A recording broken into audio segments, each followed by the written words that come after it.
Lakers. Citi News.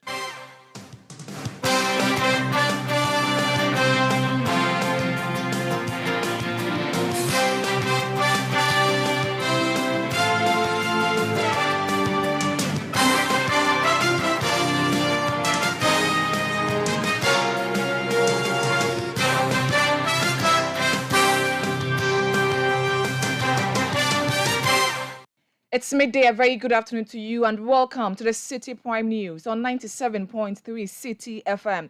We are live from our studios at number 11 Dr. Martin Loop in Adabraka, Accra. The news is also live on all our partner stations across the country and around the world. We are live on citinewsroom.com. My name is Hawah Iddrisu Mustapha, and this afternoon I'm here with Kwaku Ansah. Coming up, National Democratic Congress, NDC, to go ahead with its scheduled presidential and parliamentary primaries tomorrow, following the withdrawal of an injunction suit by a flag-bearer hopeful, Dr. Kwaku. In the first place, this matter shouldn't have come to court, but now that it came to court, I want to thank Dr. Dufour for his decision to withdraw the matter from court. I also want to thank the Council of Elders and the General Secretary as well as the chairman of the party for the roles they play in ensuring that this matter is amicably resolved. Meanwhile, the party is expected to write to the Electoral Commission on the latest development following an earlier decision by the Election Management Body not to be part of the process. Also coming up, Greater Accra Regional Minister Henry Korte expected to lead a team of government officials to Riaboman and Fana following the drowning of 9 school kids on Wednesday. Still ahead, members of the Pensioner Bond Holders Forum expressed their disappointment at the Finance Minister for failing to honor a meeting aimed at finding a solution to the payment of their matured principals. Yes, we were called into a meeting yesterday after we have left here. And then it was scheduled for 4. And later, we will hear from some winners of DCS A Portrait of Mama promo as we gear up for the Mother's Day dinner on Sunday at the premises of Citi TV at Tesano in Accra. Yeah, everybody's story is special. Everybody's story is important, right? But there are always those stories that you're like, oh my, how many people would have done that?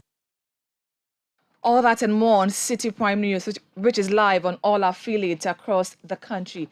In the Western region, we are live on Premier FM 100.5 in Takoradi, Beach FM 105.5, also in Takoradi. Bono region, we are live on Greener FM 95.9 in Sunyani.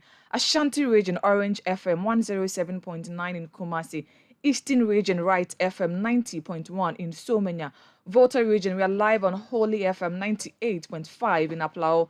Northern region, Dasuma FM 99.1 in Yendi. Upper East, Word FM 88.3 in Zwarungu. And Upper West, we are live on Bugli Radio 88.6 in Wa. Citi Prime News at 12 midday. Update you on all the running stories and connect you to the newsmakers. Grateful for choosing us. The National Democratic Congress, NDC, is expected to proceed with its primaries to elect a flag bearer and parliamentary candidate tomorrow, Saturday, May 13, following the withdrawal of an injunction application by one of the flag bearer aspirants. Dr. Kwaku, who attempted seeking redress at the court this morning, withdrew his suit seek to injunct the party from going ahead with the elections over supposed discrepancies in the party's electoral roll, among others. The court subsequently struck out the case. Early on, another flag-bearer aspirant, Kojo Bonsu, called on Dr. Dufour to consider the interest of the party to settle the case out of court. Meanwhile, the NDC says it has taken steps to get the Electoral Commission to rescind its decision not to supervise the election. Abraham Amaleba is Director of Legal Affairs of the NDC and says transport arrangements have been made to make sure transporting logistics does not become reason to postpone the elections.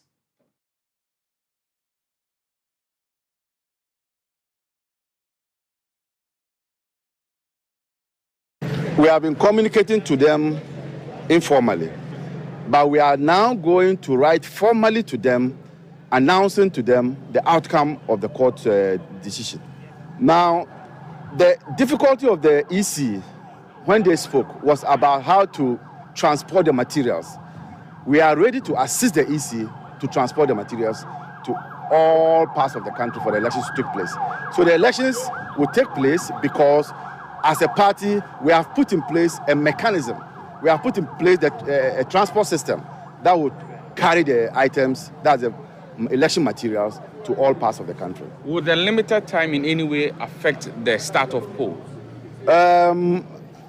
Somehow, but the polls will begin at 7 tomorrow morning and end at 4. But where we start late, we'll continue till everybody is given the opportunity to vote. A lot of party personalities had been calling on Dr. Dufour to withdraw the suit. From the legal team, what will you make of the decision now to withdraw the suit? In the first place, this matter shouldn't have come to court. But now that it came to court, I want to thank Dr. Dufour for his decision to withdraw the matter from court. I also want to thank the Council of Elders and the General Secretary, as well as the chairman of the party, for their role, the roles they play in ensuring that this matter is amicably resolved. What it means, therefore, now is that as a political party, we are united in our forward march to ensuring that the party wins the 2024 election. This is important because the good people of this country are looking up to the NDC to forge ahead and win the 2024 election so as to see the back of this useless, incompetent government. Ghanaians will not forgive us if we hadn't been able to resolve our matters. But I think that the delegates all over the country and Ghanaians will be happy and there will be spontaneous jubilation all over the constituencies because of this issue. Now, he raised issues with the credibility, for want of a better word, credibility of the photo album register. Now that this is out of the way, the Electoral Commission on Wednesday wanted to engage the party leadership on some of these concerns. From where you sit, have all these issues been addressed, and do you have time to address these concerns? I've had discussion with the Director of Elections. While this matter was pending in court, those issues that Dr. Dufour raised were being solved. So, for instance, he talked about not having the full complement of the register. As at Tuesday, the full complements were ready. So that has been resolved. So while this matter was in court, the elections committee were dealing with the issues. And that is the reason why Dr. Dufour himself would agree to withdraw the matter or discontinue the matter. If these matters were still pending, I'm not sure he will discontinue the matter.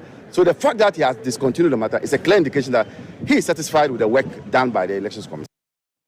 Abraham Amaleba is Director of Legal Affairs for the NDC. Let's go on the phone lines and speak to my colleague Hansen Aduamah, who was in court earlier today. Good afternoon to you, Hansen. Thanks for your time.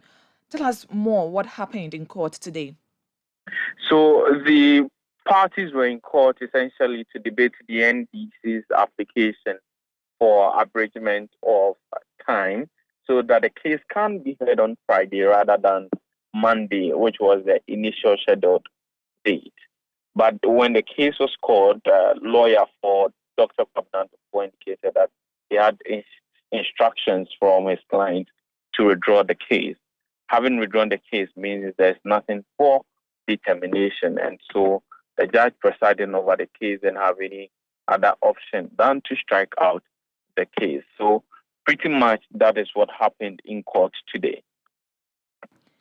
So was Dr. Dufour in court personally?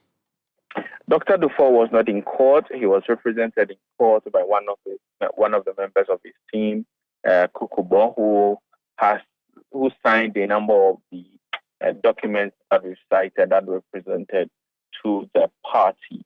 Again, former President John Dramani Mahama is a party to the suit. He was not present in court today, but he was represented by Julius Debra. The Director of Elections of the party was not present in court, even though he was represented by a representative, Daniel Amati. Also, the General Secretary, Fifi Fiavikwete, who was the first defendant in the matter, was in court, and then the Electoral Commission was represented by its lawyer. So the parties, that was a representation from the parties and then their lawyers. But generally from the NDC body as a whole, there was representation from a number of the lawyers who affiliate with the National Democratic Congress. Its Director of Legal Affairs, Aduamah Maliba, was there. Iddrisu was there. The former Attorney General, Marita Brew, was also in court. So these were the people in court. There was a packed atmosphere in the courtroom at the High Court. Outside the court's premises, what was generally the atmosphere there due to the nature of this particular injunction suit? Well, surprisingly, it was not characterized by the mammoth crowd sometimes you would see when it comes to cases such as this. But at least the delegation was huge enough to have filled the General Jurisdiction 3 of the High Court where the case was heard. But only lawyers and the various party members who came to the court premises came out of the court building. They were excited. They were happy that at least some finality has been brought to this matter. And because there was an application for abridgment at first, so it wasn't certain that the court was even going to grant them the application for abridgment for the matter to be heard today. The second was, even if the court had granted the application for abridgment, was the court going to grant the injunction? And so the decision by the team of Dr. Dufour to withdraw the case comes in timely, and for them it resolves every matter for them to focus on the main agenda, which is organizing the polls on Saturday to elect parliamentary candidates and presidential candidates. You have been speaking to the General Secretary of the party, Fifi Fiavi Kwete. What has he been telling you with regards to the concerns of Dr. Dufour and how the party intends to address them before the elections tomorrow? It's clear that all attempts have been made. He says a number of the concerns that have been raised by the team of Dr. Dufour have been addressed, and come tomorrow, May 13th, Saturday, those anomalies and the incomplete register that Dr. Dufour complained of won't be a matter of concern to raise when the elections start tomorrow. He's also talked about engagements that the party is going to have with the team of Dr. Dufour, at least to be on the same page, and also further engagements that they intend to have with the Electoral Commission to make sure that the Electoral Commission rescinds its decision not to supervise the election. And we have already spoken to our sources within the Electoral Commission, and what they tell us is that once the case has been withdrawn from court, they do not have any objections to supervising the election. And so on that basis, the Commission is indicating that they are ever ready to supervise the election, and they will supervise the election. But one hurdle has to be crossed, is that the operations team of the Electoral Commission is expected to engage the NDC to agree on modalities with respect to the transportation of equipment and also materials meant for the election. The NDC's Director of Legal Affairs, Aduamah Maliba, indicated to us that they anticipated a situation where they will get the go ahead on Friday, and so have made available transport arrangements to make sure that the issue about transporting materials won't become a reason for which the election will have to be suspended. Very well, grateful for your time. That was my colleague Hansen Achuman bringing us the latest on what transpired in court. Well, the NDC has been hit with another injunction suit, this time from an individual named Edgar Asamoah Boateng. We are joined in studio by my colleague Fred Tete Jabano to tell us about this latest injunction suit. Good afternoon to you, Fred. Thanks for your time. Good afternoon. Who is this Edgar Asamoah Boateng?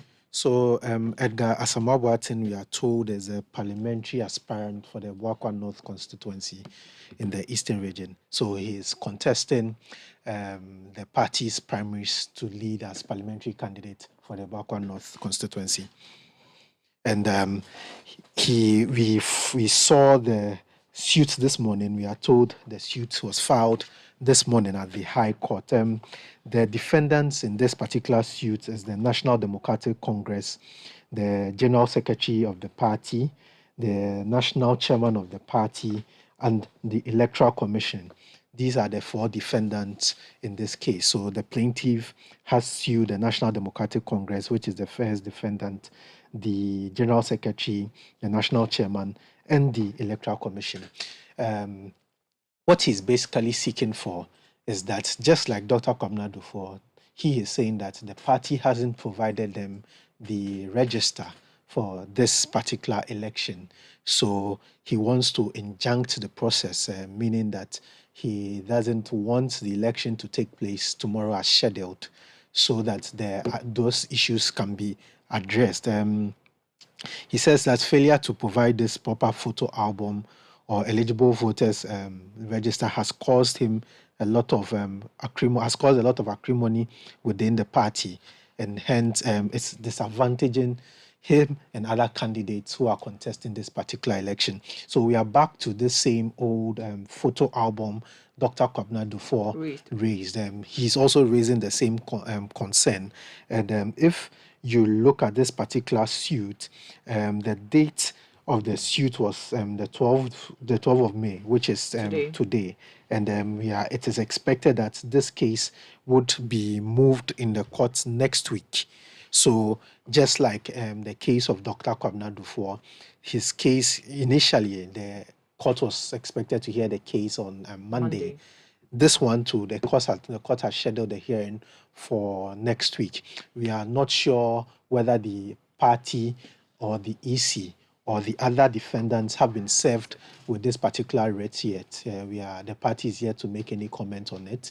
We are waiting to see by close of day or in the coming minutes whether the party has been served with this particular writ. If this particular writ has been served on the party now would have to make a decision whether they want to go ahead with this particular elections. Don't forget that this is just an application, and with the issue of an application which seeking to injunct another party, there's no clear decision by the Supreme Court or the courts in the country as to whether the parties involved would have to hold on with whatever they want to do. So it lies on the NDC and their lawyers to decide whether they would want to go ahead with this particular election if they are served. Also, there's another party in this particular suit which also plays a very vital role, or which would play a very vital role in the elections tomorrow. That's Electoral Commission. Don't forget that when Dr. Kwabena Dufour brought his suit before the court and they served the Electoral Commission took the stance that was not going to conduct the election until the court hears the matter. We don't know what the Electoral Commission is going to do this time round. As we speak, we are not sure whether the Electoral Commission has also been served. If they have been served, then the Electoral Commission would also need to come out and tell the members of the NDC and the executives of the NDC whether they are willing to go ahead with the election tomorrow. Very well, grateful. Thank you very much, Fred. And we'll come back to you subsequently when you have more from the NDC. Now, the news is that the National Democratic Congress, NDC, has been hit with another injunction suit, this time by a parliamentary aspirant who is Edgar Asamoah. We'll bring you more when we have more from the party, but we still stay with the NDC. This time around, we go to the Western region. Now, in the Western region, only 9 out of 17 constituencies will vote in both parliamentary and presidential contests, with the remaining 8 casting their votes in just the presidential primaries. The Western Regional NDC Communications Director, Richard Kirk Mensah, told Citi News in Takoradi that all is set for the primaries. He also mentioned that only 3 parliamentarians out of the 8 sitting MPs from the region will face a contest. He further explained why the party expects a hot contest in Shama and Esikado Ketan constituencies. where we are going to have elections is going to be keenly contested. You cannot call the winner as we speak because it's a dicey situation in all the constituencies. Shama will see a very beautiful contest where the former deputy regional minister and former DC, Honorable Emiliata, is the only female in the against 3 candidates with the former MP, Honorable Gabriel Kojo Esifi, and the former DC, Dr. Eric Kobna, and one Osain lawyer, Sadiq, in that race. It's going to be very interesting in Shama. You come to Sekendi, we have an American-based businessman against a solicitor from United Kingdom. It's going to be very interesting. Iskadikatan has been in the news for a very long time, where we have our 2020 parliamentary candidate, Professor Dr. Grace Ayensu-Dankwa, who is also female, going against 2 strong men, 2-time parliamentary candidate Victor Henry Abeat, and a new entrant, a son of the former Minister for Communication and former presidential candidate, Dr. Ekos Pilgabra, is also in the race in Iskadikatan. And it's a dicey situation. We cannot call it unless the ballot is cast and counted. You come to Efia, you have 3 new entrants, 3 new candidates, because our 2020 candidate and 2016 candidate did not file. So we have 3 new gentlemen who are in the race. So you had there the Western Regional NDC Communications Director, Richard Kek-Mensah, speaking.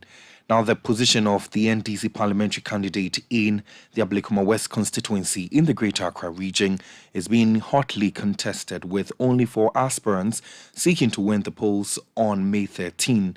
Now, the candidates believe they are all capable of winning the seat for the NDC in the 2024 elections, and so delegates must support them. In the following report, Citi News' Philip Nilate brings us more from the constituency. The governing New Patriotic Party, NPP, considers the Ablekuma West constituency a safe seat. Its MP, Esla Owusu-Ekufo, won the seat for the NPP in the constituency in the 2012, 2016 and 2020 general elections. It seems the constituency will remain under the control of the NPP for a long time, but Reverend Kwaku Ado, who ran for the seat on the NDC ticket in the 2020 elections, claims he is capable of capturing it in the 2024 elections. He urges delegates to vote for him in the next primary so that he can carry out his agenda as the parliamentary candidate for the second time. Ablekuma West, you know the work that we've done here, the length and breadth that we walked through 2020, even amongst the COVID period, and the number of churches we visited, the impact that we did eventually on our election results, moving it from 20,000 in 2016 and from 30,000 in 2020. And now we have a deficit of just about 6,000. And so I believe when you guys give me the nod, whatever we did in 2020, we can build on that. And with that deficit of 6,000, I think every polling station being able to work, understand what they're supposed to do, and gunning maybe another 30 plus per polling station easily gives us our 6,000 to be able to topple the sitting MP. Beyond that, after the 20 election, we built very solid relationships. We've still kept in touch with the grassroots. So when we work together, when you've given me the chance, we will definitely be able to get the numbers to be able to overcome the sitting MP. Abednego Elop, another candidate, believes the time has come for Ablekuma West people to have a better representation in Parliament. He expects that delegates will elect him as the NDC parliamentary candidate on May 13. Having the urge to serve people is not just a question of being a member of Parliament. However, if it happens that you are one of them, you grew up with them, you live with them, that natural feeling to help them is something that happens naturally. And so I think that to the extent that we are going to present someone who is one of the people, he belongs to the people, he's a member of the community, they know him around. I lived here all my life, I went to school here, my business runs here. And so I think that when they see that this young man is someone who can speak for us in Parliament and also help develop the constituency, they would give it a nod. Ablekuma West, I think this is the time for us to make a change and make sure that we annex the seat come December 7, 2024. Like you know, the grassroots is calling for this change. Meanwhile, Kwabena Mensah believes he is qualified to be the NDC parliamentary candidate in the Ablekuma West constituency. According to Mr. Mensah, he has funded a number of individuals to run for the parliamentary candidate position in the constituency who have failed to capture the seat for the NDC. He says this has necessitated his participation in the contest this time. If you're a footballer and you know how to play a game, like you play Manchester, and you know how to play the game, and you are coaching a team like Accra House of Folk, and all the footballers that are not playing well, and you know how to play the game, it's better for you to wear your jersey and enter into the park and score the match for the team. So you are the financier and you want to be on the field this time? I want to be on the field because I know that there's a lot of things, there's a lot of work for us to do. And my brother, sitting back and get to know all these things that the party is struggling. We are in opposition for 8 years. So the party don't have money to support any candidate to win the power. And I know that I could be Mensah, I can do better than all the 3 aspirants that we are contesting. So my prayers and my request for the delegate is they follow me, Kobe Mensah, and Kobe Mensah is a kind of person that I promise and I deliver my promises all the time. I promise I'll give them vehicles. I promise I'll give them loan to support their business, and I deliver it. Marian Koko Aite is the 4th candidate in the Ablekuma West parliamentary primaries. All 4 aspirants in the Ablekuma West constituency are hopeful of winning the primaries on the day of the elections. But as has been said, delegates will decide on that day. Reporting for Citi News, my name is Philip Ni Latte. From Ablekuma West, let's turn our attention to the northern region where we spoke to a number of aspirants about their chances in the upcoming primaries. Our northern regional correspondent, Dinah Ingwan, has the rest of the report. The clock is ticking to Saturday, 13 May, as candidates are busy lobbying delegates for votes. The northern region, which has 18 constituencies, currently is split into 9 seats, each between the 2 major political parties, the NDC and the NPP. This means the NDC has to up its game if it wants to hold majority of the seats in the region. As the party prepares for elections this weekend, let's look at the Kumbungu constituency, where a former member of parliament, Ras Mubarak, is seeking a comeback after his loss in the last primaries to Professor Hamza Adam, who is now the incumbent. What are the chances of the former NP in the upcoming primaries? It's always good to have a taste of how heavy water is and how heavy liquor or wine is. Then you can know the difference. And we, the Gombes, have a proverb that you need to trade in multiple markets, to know which market is good to trade in. So inshallah, on the evening of the 13th, we would have this conversation again. And I invite you to my home, to join us celebrate. There's a lot of work to be done. The incumbent, Professor Hamza Adam, says he sees no contest in the constituency as he believes the former NP cannot cause an upset. I have defeated him before. With a very wide margin. In the last election, I was not the MP. At that time, I was a lecturer at the university, and I was able to defeat him with a wider margin. Now, you would see that now I'm the sitting MP. I have done so much. He hadn't done a quarter of what I have done in less than 2.5 years. So I have no doubt. The people are very discerning, and they will compare his record to my records. And they will judge and determine who they should vote for. I am very optimistic that he's not a competitor in this particular contest at all. He's not. The deciding factor is the votes of delegates, and it looks like the level of development in the constituency under the leadership of the two will influence their choices. If you get to the grounds, you realize that he is not there and he's not in the race. So I'm not afraid of him at all. I believe strongly that, like I said from the beginning, if you have a good commodity and you go to the market, you don't struggle to market it. I have served the people well. They are happy with my service, my humility, my access, my visibility. All these attributes make the people feel that they have a better person, and they will never, as like somebody will put it, they will never sell their color television to buy a white television. The reality on the ground is that he's completely out of touch. His story is akin to the MPP story of lying about John Mahama and peddling a lot of falsehood only for reality to dawn on them. And the reality is that, he's exhibited crass incompetence. Of Kumbongo have realized that, they were sold a black and white TV, and it's important that they go back for their plasma colored TV. They miss Ras Mubarak. Other candidates contesting the Kumbungu seats include Mohamed Ganiu Chito, Rashid Mohamed Mumuni, a lawyer, and Salihu Aliu Maoba, who believes he has the chance of winning.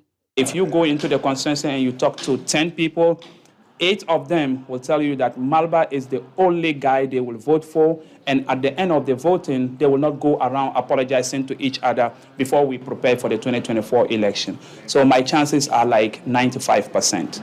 Away from the black and white, we move to the Sanarigu constituency, where about 5 candidates, namely Atta Issa, an accountant, Dr. Bukari Hamza, Ahmed Yakubu, and Alasan Abdul Majid, are seeking to unseat the incumbent, ABA Fuseni.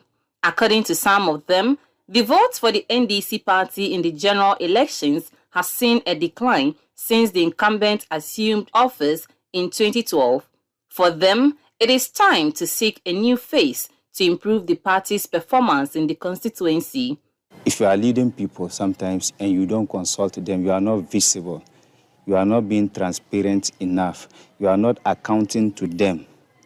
It's a big challenge. And that is what is part of those problems that Yakubu is coming to correct in the constituency. We have a contest because of some dissatisfaction within the rank and file of the party. I'm very convinced that I have the base. I also have the competence.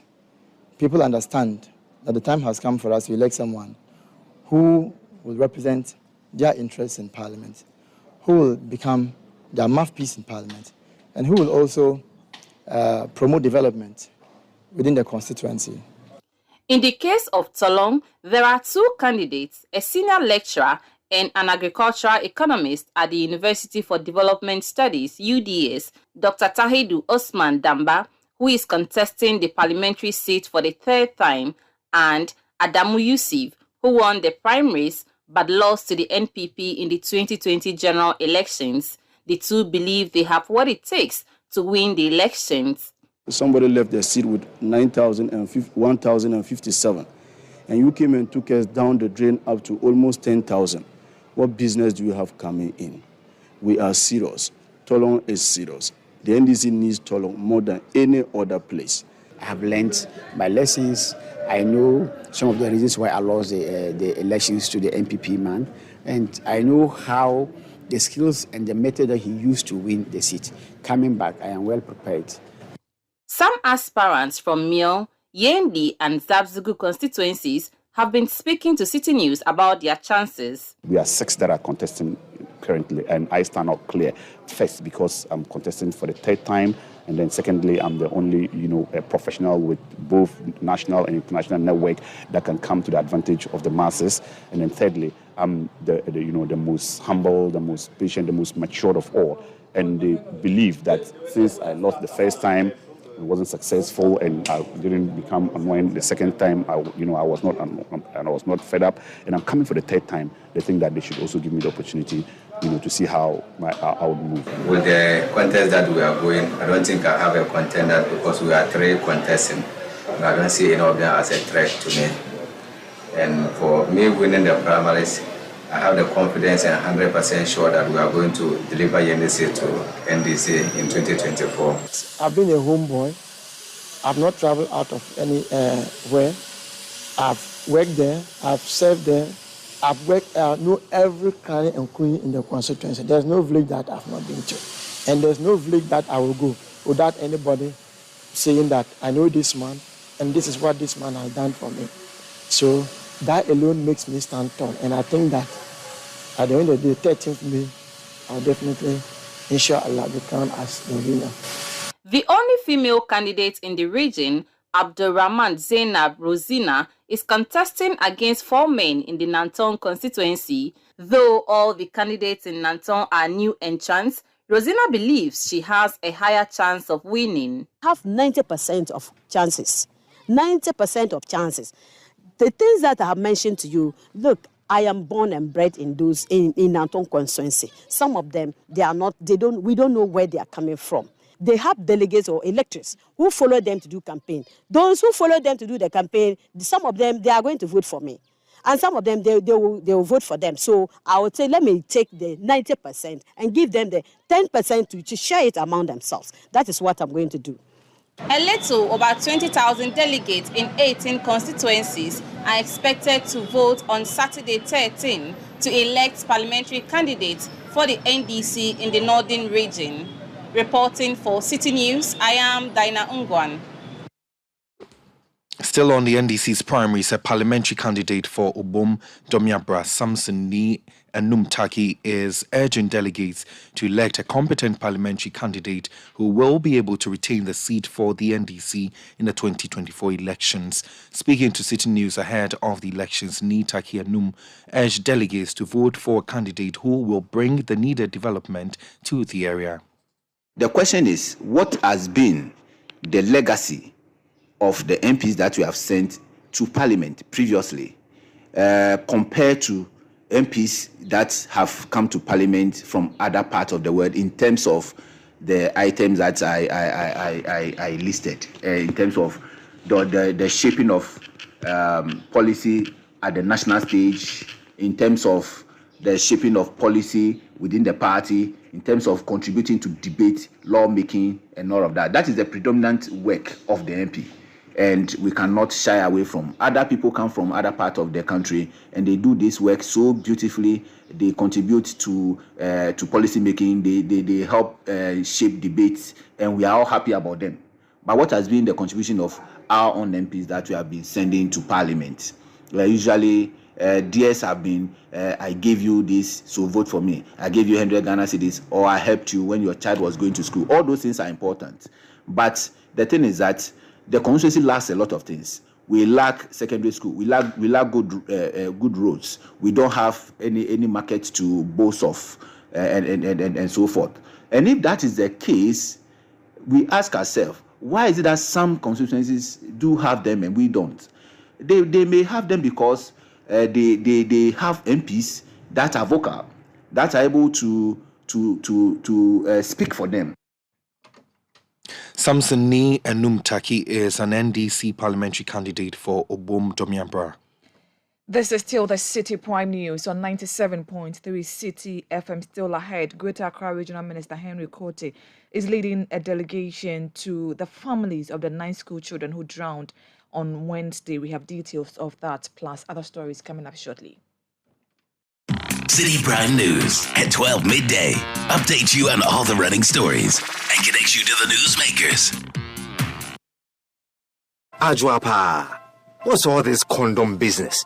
Oh, I've told her over and over again that she won't get pregnant, and she's still insisting. Oh, isn't she the same person who said we would not have sex till we go out for at least 2 years? Eh? For all this time? Oh, and she still can't trust me enough? Ama, when I try to do something small, no, condom this, condom that. So handsome man like me, she probably thinks I have HIV. Using a condom will protect you and your partner. Condoms are effective for protection against a wide spectrum of STIs and HIV infection. Don't take risks. Use a condom every time. Always come prepared. This advert is brought to you by the Ghana AIDS Commission. The international football season has just reached fever pitch, and GoTV will be right there for it all. So get settled into your living room stadium, because you are coming with us to the epic finales of the Premier League, Serie A, La Liga, Europa League, FA Cup, and more. All you have to do is get and stay connected to GoTV, where all the big games keep coming. Points of world-class difference. GoTV, love it. No one stops that. Citi Prime News at 12 midday updates you on all the running stories and connects you to the newsmakers. You're welcome back. Now, the Greater Accra Regional Minister Henry Quartey will lead a delegation to Aduamah and Fana, where 9 school children drowned after a boat they were riding on from school capsized. Let's go on the phone lines and speak to my colleague in the Central Region, Calvis Tete, who is closer to the area. Good afternoon to you, Calvis. Thank you for joining us. What has the minister been up to?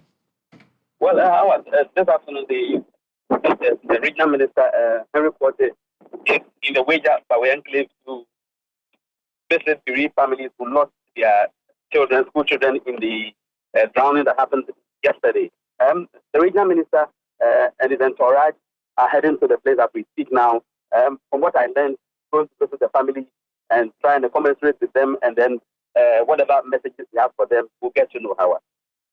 So what has happened to the school kids who drowned and then died? What has happened to them? We understand there was a burial service for them. Yes, Hawah. Yesterday, as of late yesterday, the police personnel came around. So the last of the body that was found late in the afternoon was handed over to the police, and then the police said they are going to keep the body at the police hospital morgue to ensure that the right thing is done in the sense that when they are done with the investigation, they are going to ensure that the bodies are buried. So for now, as we speak, the bodies have not been buried, Hawah. Have there been any form of intervention from the assembly so far on whether they are going to be providing the school kids with life jackets subsequently? Yes, yesterday I interacted with two of the, the municipal chief executive, Patrick Kumar, and then Joseph Nyan Steven. And then you could hear from them that they are saying that a committee will be set up, and then subsequently they will look into the matter. And according to Patrick Kumar, he's going to ensure that life jackets and a boat is provided on that stretch to ensure that children who commute from one end of the community to the other end will be safe when they are flying the extra recovery. Grateful for your time. We'll come back to you subsequently when you have more from the Greater Accra Regional Minister, Henry Quartey, who is leading a team to Aduamah and Fana, where some school kids drowned after a boat they were riding on capsized on Wednesday. Kwaku has other related stories. Now, the leadership of the Wejabawe and Gassaut assemblies says discussions are underway to consider relocating residents of Fana in the Gassaut municipality in the Greater Accra region. This follows the drowning of the 9 pupils who were returning from school on Wednesday. The Wejabawe assembly has subsequently indicated that the area where the pupils were returning to is a wetland it is not suitable for settlement. The municipal chief executive for Wejabawe, Patrick Kumar, said the assessment of the area would be done in the shortest possible time. The Fana area, which falls directly under the Gassaut Municipal Assembly, is a sort of an island. Okay, we have almost about 3 islands around that area. And these islands are mostly habited by fisherfolk, farmers who have just settled on them to go about their daily activities. There is no electricity, there is no power around, there's no water and electricity around those areas. So mostly they commute from there to my municipality, which is the Aduamah area for school, and also some also extend to Grife in the Dansuman area. So basically it's sort of an island which has been deserted for years, but it's been occupied now by fisherfolk who ply their trade around that area. So now the 2 assemblies, that area falls under Gassaut. You will have to go and ascertain whether those people residing in those areas will still have to be allowed to live there, or we need to move them from that area, because it's not a habitable area at all. Those are all wetlands that they've gone there to put those structures to live. The population that we have around those areas hovers around 350 to 500 inhabitants living in these thatch houses with mud houses and all that. So it's not an area that has been really demarcated for habitation. So those investigations will be done, and then, of course, we'll see the way forward. Patrick Kumar is the municipal chief executive for Wejabawe in the Greater Accra region. Still on that unfortunate incident, the minority in Parliament is asking the government to take urgent steps in dealing with the increasing rate of drowning in the country. The group says the government must commit more resources to building classrooms and educational infrastructure in underserved communities to ensure equity, inclusiveness, and easy access to education. The ranking member on the Education Committee of Parliament, Peter Nochukoto, spoke to Citi News on the matter. A few days ago, we lost a young teacher in the Oti region as a result of this boat disaster. Some happened in the Senate East constituency all this year, and I think it is becoming too many. And there's a need for us to take proactive steps, especially by those authorities concerned, to make sure that especially our school children who have to travel on water to school be provided with the necessary gadgets that they will need as they ferry to their schools so that they can also have a quality education. And what is also important at this time is to make sure that schools are very close to them. At least, if you look at the community and they can have a school, nothing should stop government from establishing a basic school for them in that area.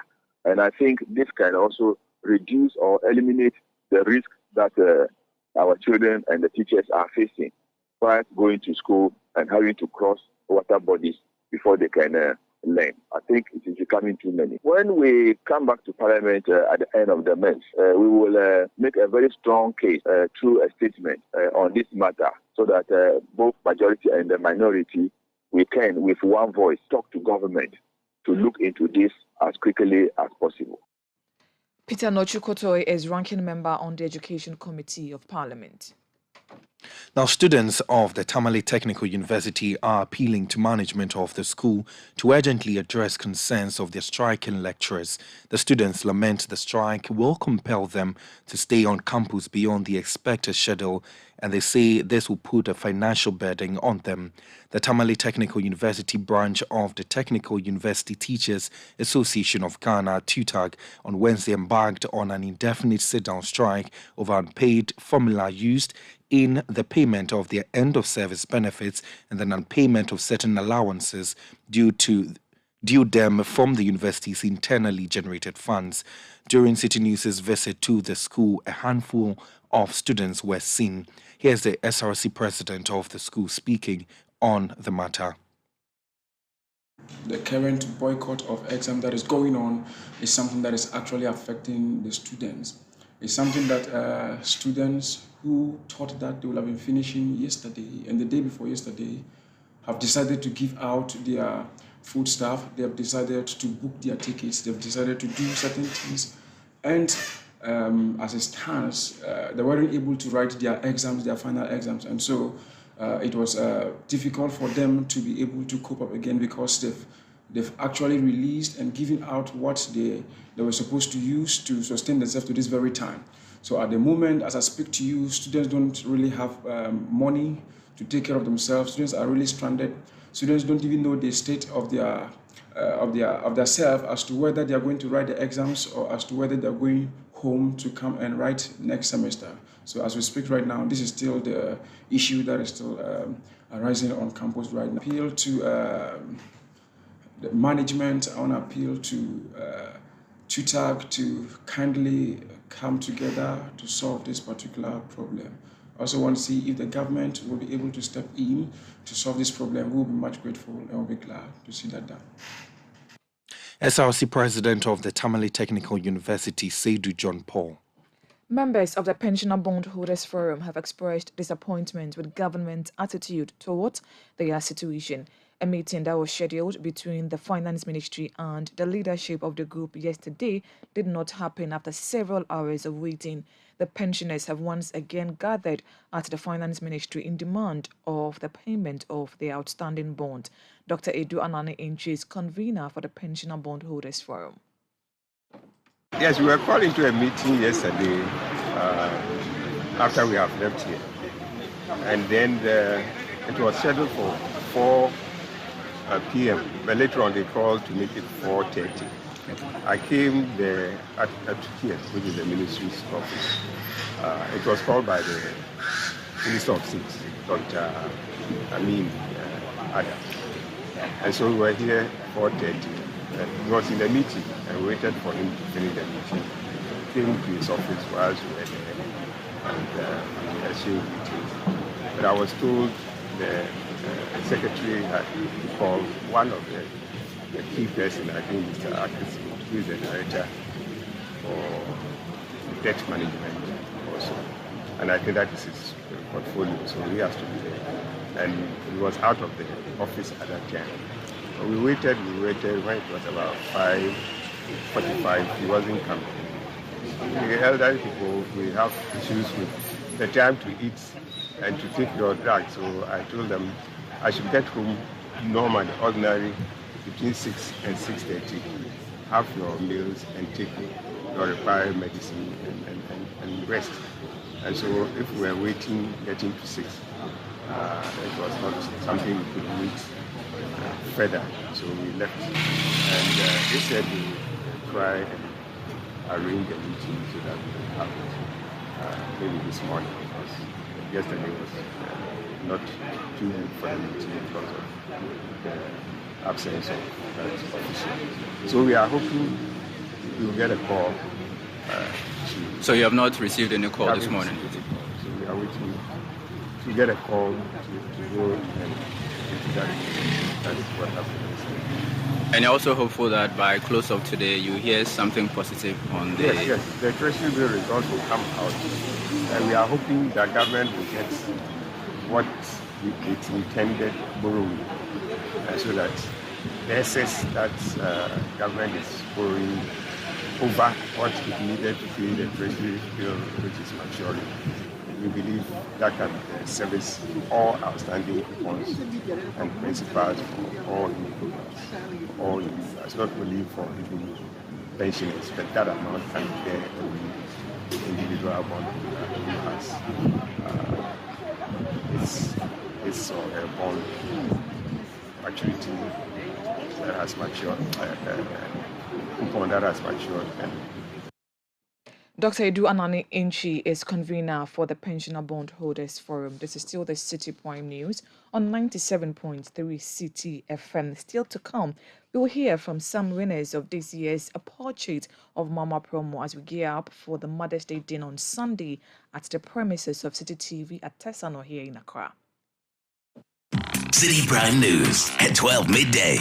Update you on all the running stories and connects you to the newsmakers.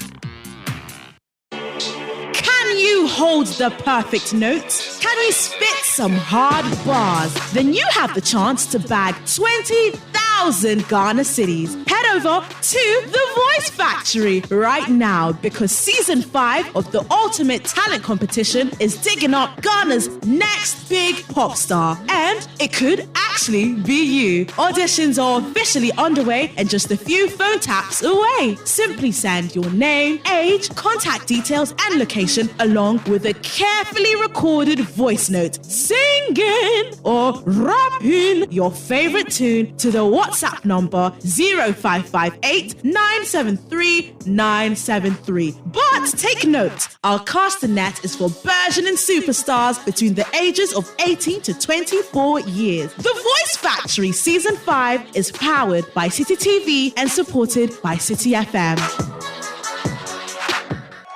Marrying the city's most beloved billionaire, she believed she had hit the jackpot and was on her way to live the soft life she always dreamt of. But that's when it gets darker. And I'm not sure say your heartbeat too go or be if you hear the filler way I get for your dog. I still have your underwear in my office drawer.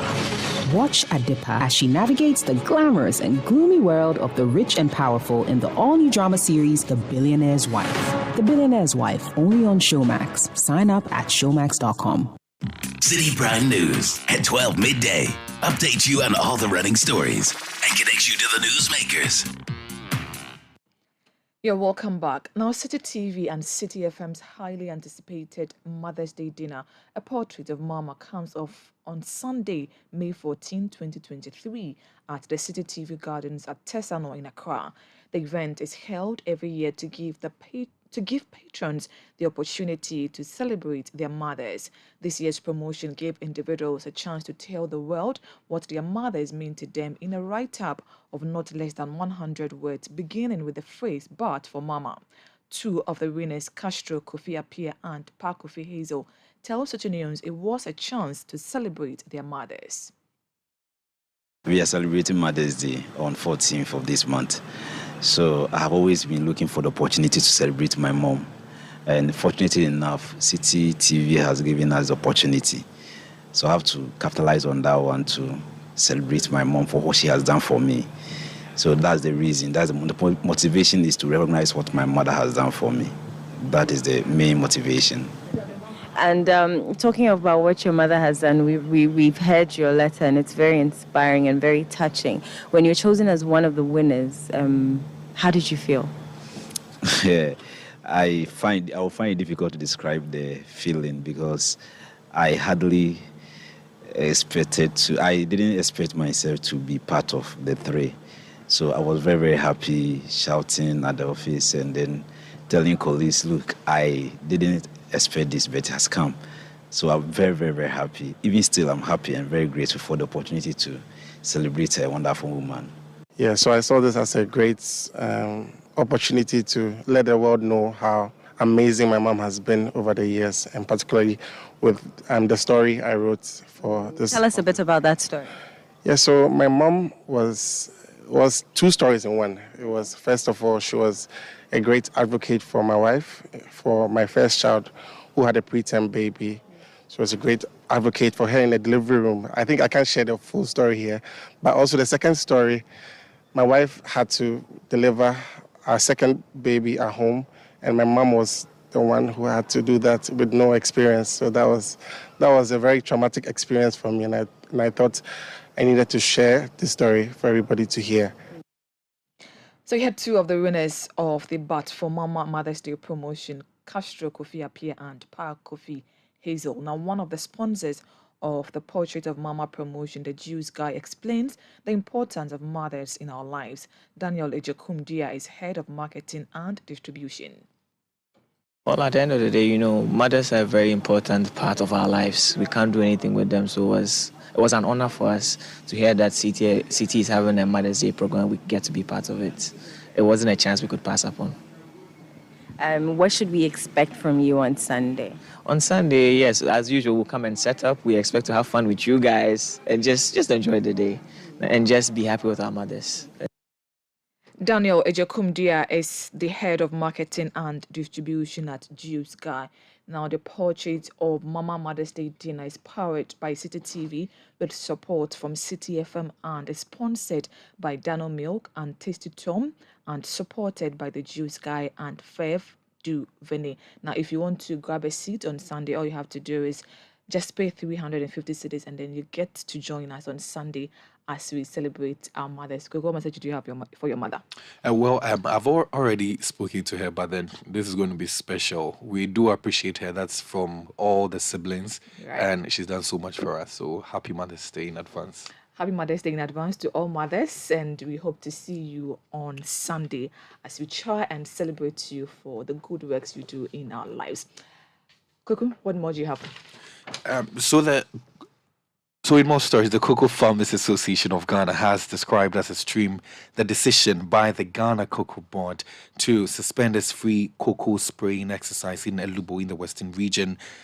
Now, Cocoa Board says the move has become necessary following reports of smuggling by cocoa farmers to neighboring country, Ivory Coast, a situation that has a negative impact on the country's cocoa production. Now, commenting on Cocoa Board's decision in an interview, President of the association, Nana Obuade Boateng, called on Cocoa Board to rather put in place measures to deal with the smugglers of cocoa beans. I'm sorry to say that Cocoa Board has suspended such an activity. It is not about smuggling the seedlings to the neighboring countries or other things, but then there's something that they have to look at. So I think Cocoa Board don't have to look at suspending this, and that one is not a challenge.